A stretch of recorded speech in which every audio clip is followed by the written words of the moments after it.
what you need to understand about military cultures is that they are collectivist cultures and they have more in common with tribal cultures and indigenous cultures, such as the Native Americans and indigenous Australians, than they do with wider civilian society.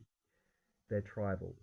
Um, and the same way that if you're a member of a tribe, it's very difficult to leave it.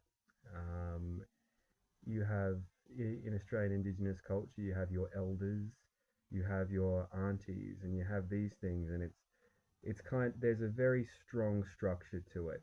Um, the people often celebrate Indigenous culture in Australia. There are some strengths to having a community like that, but for many young Indigenous people, it's actually quite oppressive because in your community you have very defined levels of authority that you're expected to acknowledge and respect. Now, I'm trying to break free of this structure in relation to the military.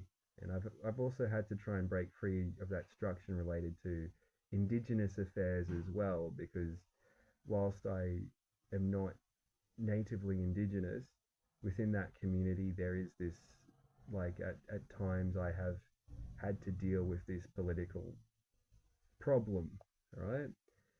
Because I've had quite a lot to do with the Indigenous community. Uh, so this is how I'm able to see these parallels between it. So I'm trying to separate myself from this hierarchy as much as possible. I'm in a situation of domestic violence because I've separated myself from this hierarchy. And whilst my former mentor, Michael, is very unlikely to be calling people up and telling them to do specific nasty things to me, the interconnection of it and how politics gets done in the military um, means that I'm getting harassment from all over the place, right? And some of those people are very spooky people, right?